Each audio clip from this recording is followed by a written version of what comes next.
Greetings, Father Mark signing on, continuing the series on medieval church history. In the last installment, we proceeded up to the death of St. Augustine in the year 430. We proceed now we move forward 94 years after the death of Augustine, bringing us to the year 524 AD. In that year, an unjust execution took place. The victim was named Anicius Manlius Severinus Boethius. He's best known by that last name, Boethius.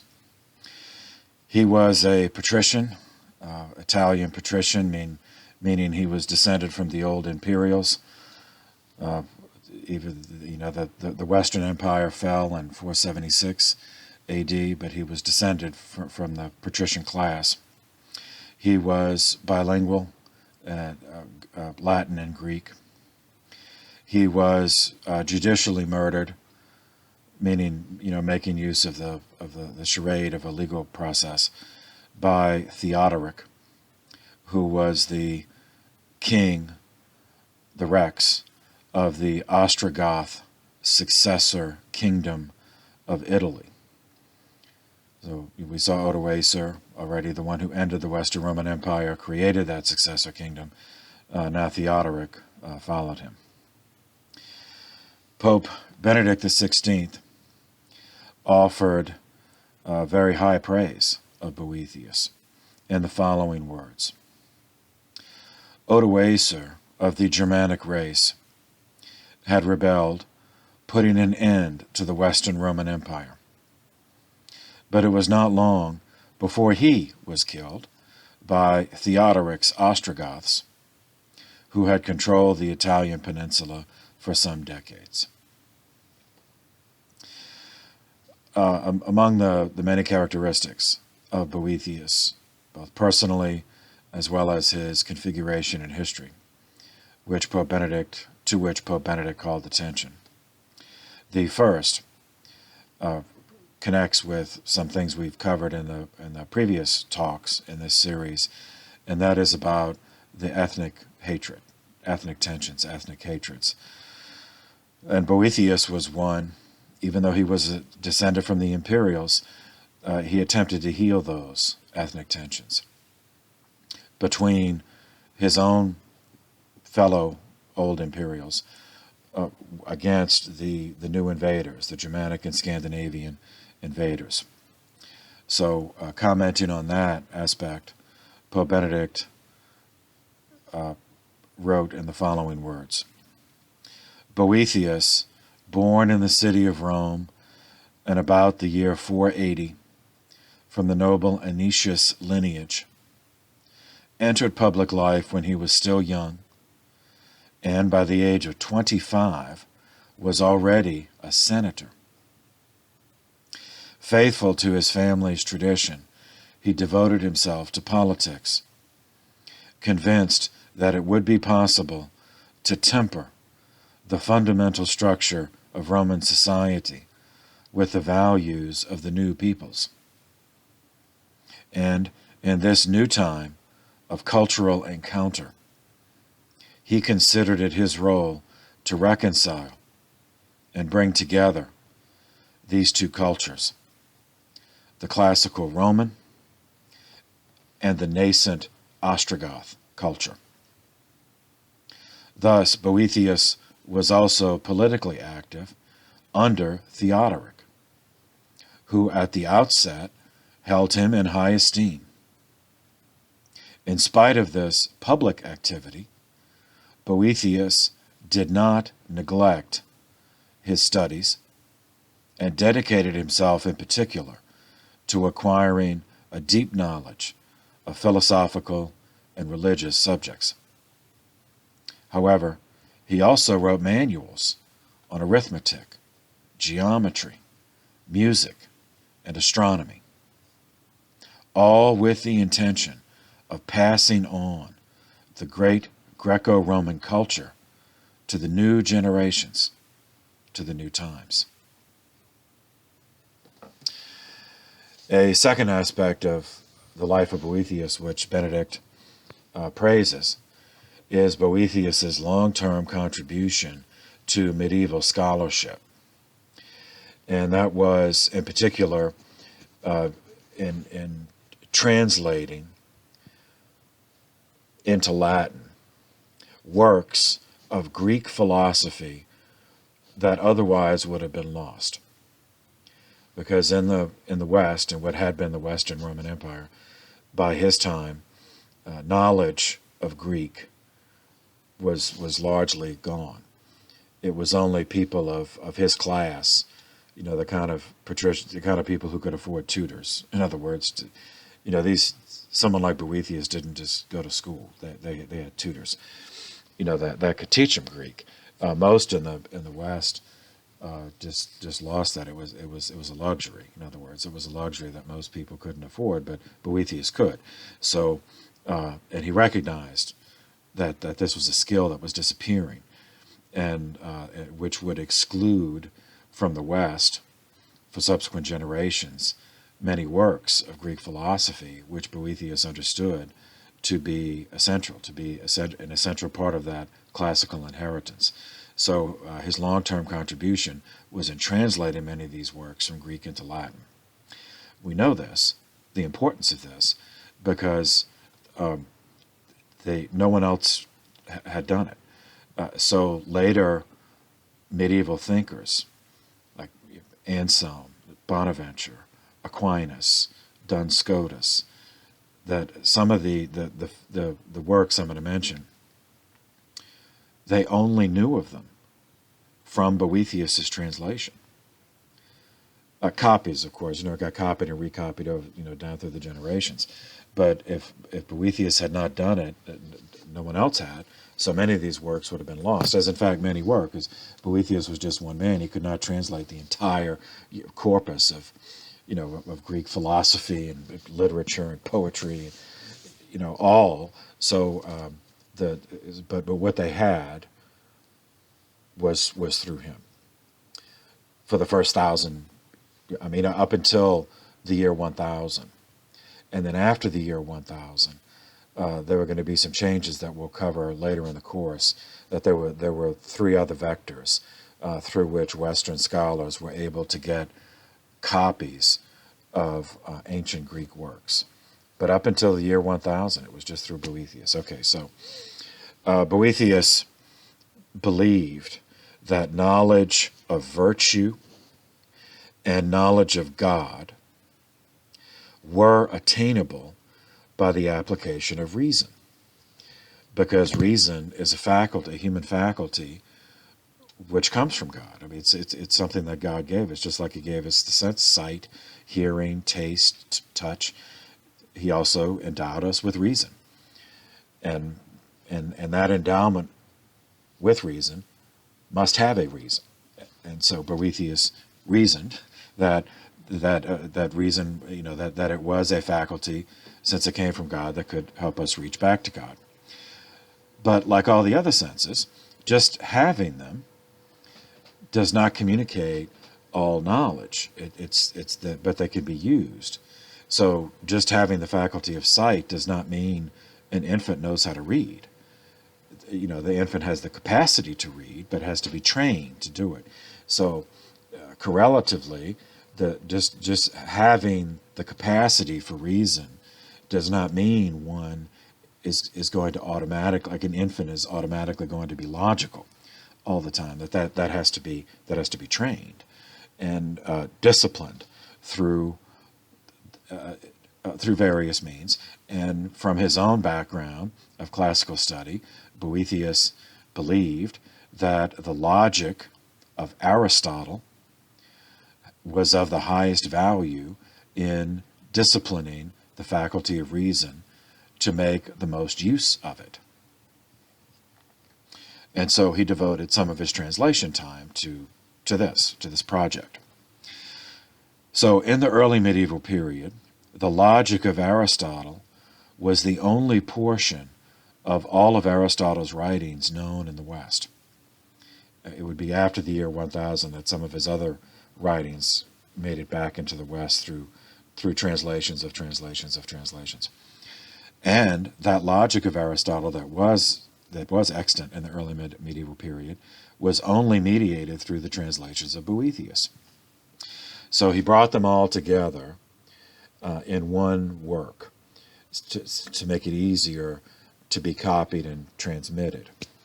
This work was given the single title of the organon. So that's derived from a Greek word. Organon means an instrument. It's a cognate, it means organ, but organ in the sense of an instrument or a tool. And because that's how we thought of logic, it was a tool to discipline discipline reason. The organon was the standard collection of six of Aristotle's works on logic. They consisted of the Categories, which introduces Aristotle's classification of existence into 10 categories, so hence the title. This is substance, quantity, quality, relation, place, time, situation, condition, action, and passion. Second, on interpretation.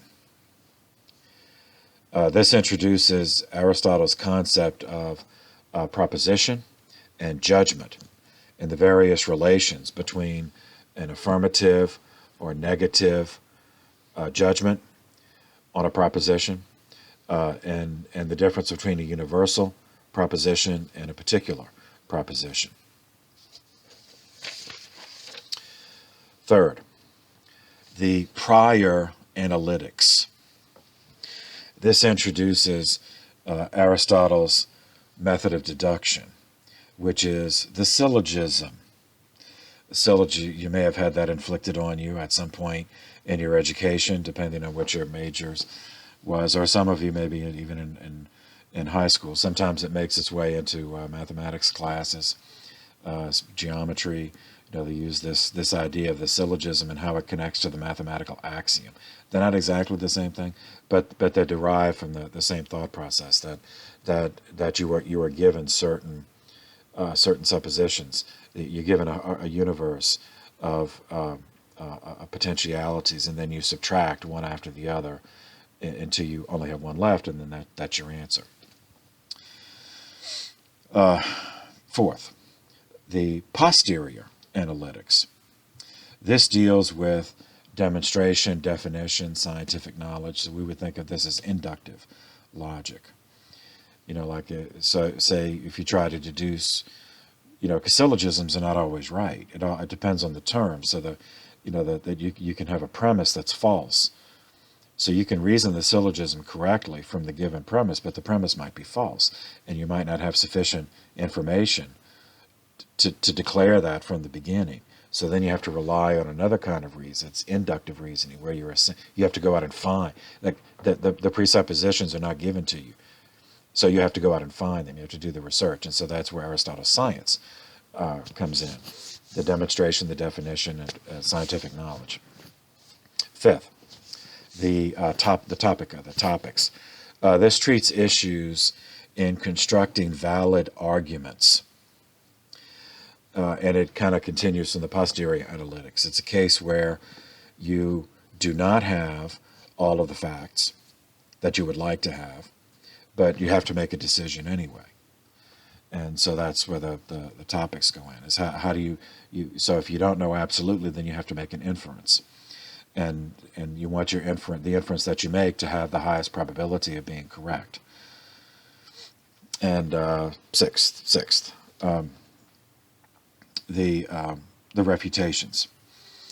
So this is the most amusing part. It gives a treatment of logical fallacies. So turn on the television or read any, most magazines, newspapers, and every line is probably going to have a logical fallacy in it. So once you study these, it's the best part of studying logic when you get to the fallacies, because then it's so hard to keep a straight face. When you read some things that are put out today, and you think, God, this has no. Anyway, I don't want to get into that. So, another connected with this, with Boethius and his translations, is a work sometimes treated separately, but it's connected in the following way. So the title of it is isagoge. It's just from a Greek word just meaning introduction. So it's the introduction to Aristotle's categories, which is the first part of the Organon. Now, it's not the introduction of Boethius to Aristotle's categories. It's an introduction written by a prior philosopher, someone who was after Aristotle but before Boethius, and his name was Porphyry. He was Greek, so Boethius translated that introduction to Aristotle's categories of Porphyry from Greek into Latin and added it to the Organon. So that it became, all of that together became the standard textbook on logic for, at least until the 12th century. It was, okay. So the work includes, Porphyry's work, that is, that includes a highly influential classification of existence.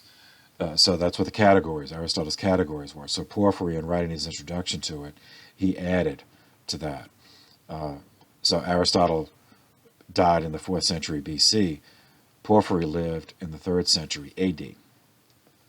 So Porphyry's additions, reflections on Aristotle's introduction to the categories, includes what we learn in freshman biology or first-year biology, which is the genera, the genus, and the species. That comes from Porphyry.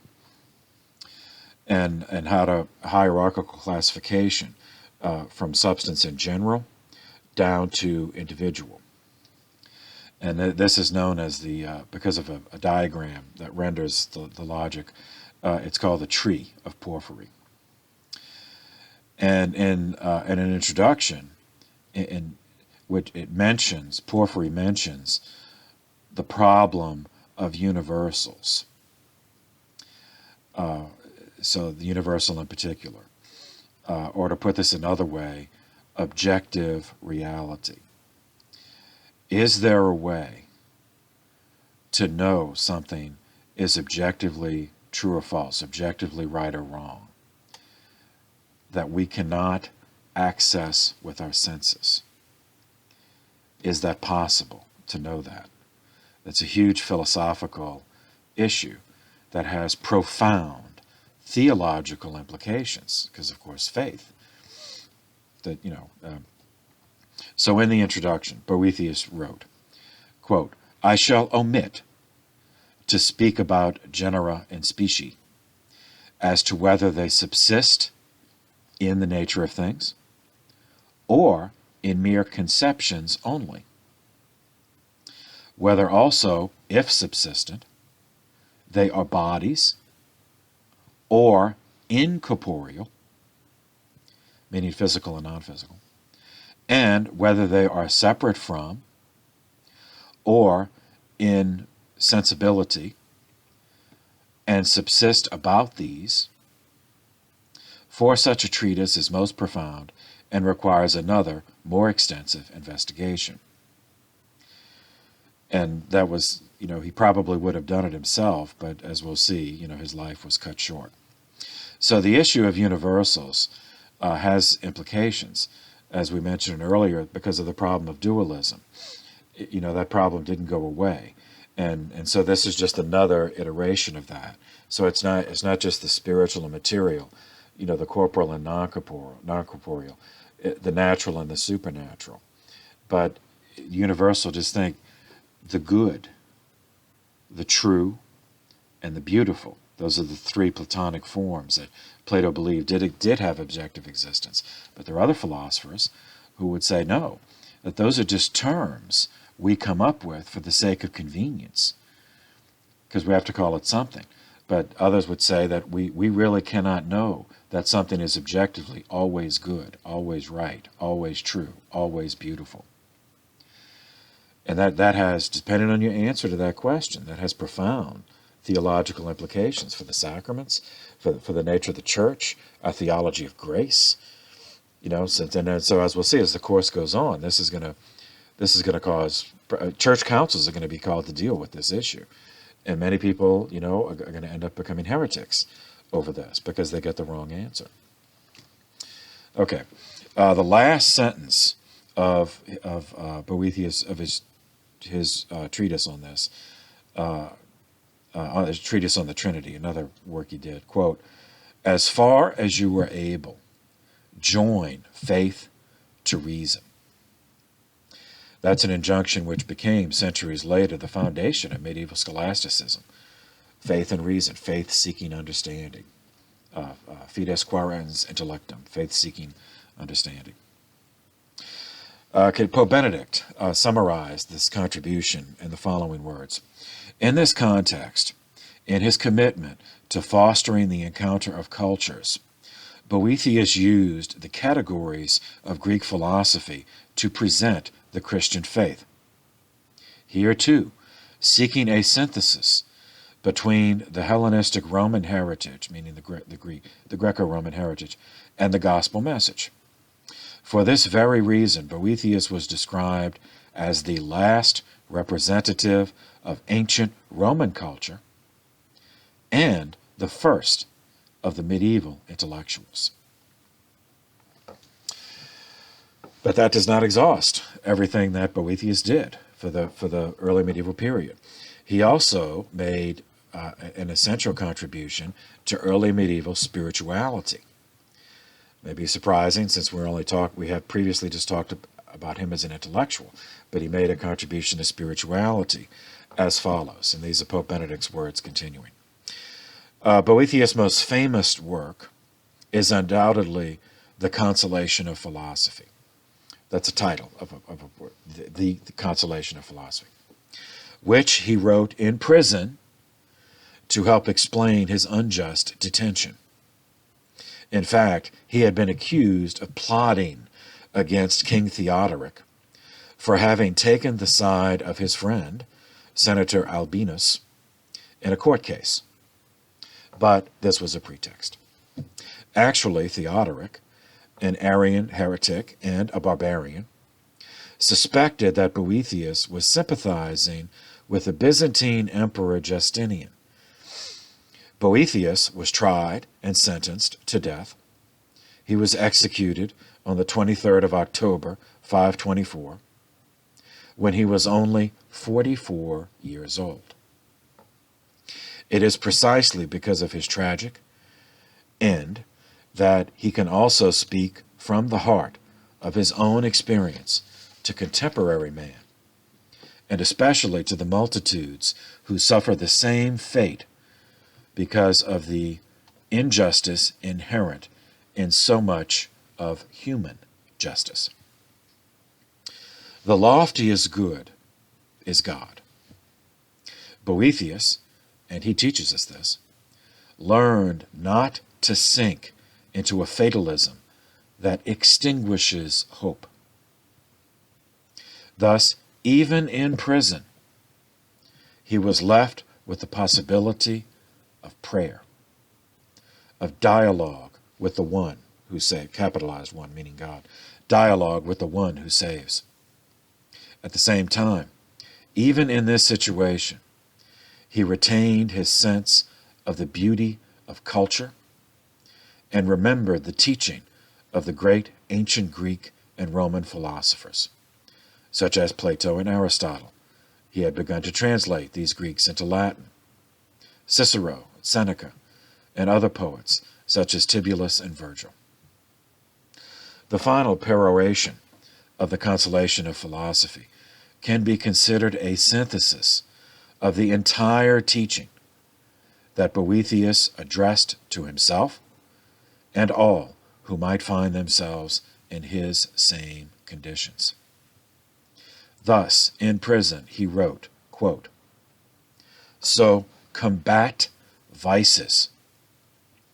Dedicate yourself to a virtuous life, oriented by hope, which draws the heart upward until it reaches heaven with prayers, nourished by humility. Should you refuse to lie, the imposition you have suffered can change into the enormous advantage of always having before your eyes the supreme judge, who sees and knows how things truly are. Boethius, the symbol of an immense number of people, unjustly imprisoned in all ages and all latitudes, is in fact an objective entranceway that gives access to contemplation of the mysteries of the crucified one at Golgotha. Okay, so that's Boethius. We will pause there because the longer the video, the longer it takes to render and upload. So we'll pause there, and we'll pick up in the next installment with Dionysius Exiguus, and then spend much more time on St. Benedict, the founder of Western monasticism. So for the moment, thank you for your attention. This session is adjourned, but stay tuned for Dionysius Exiguus and St. Benedict of Nursia.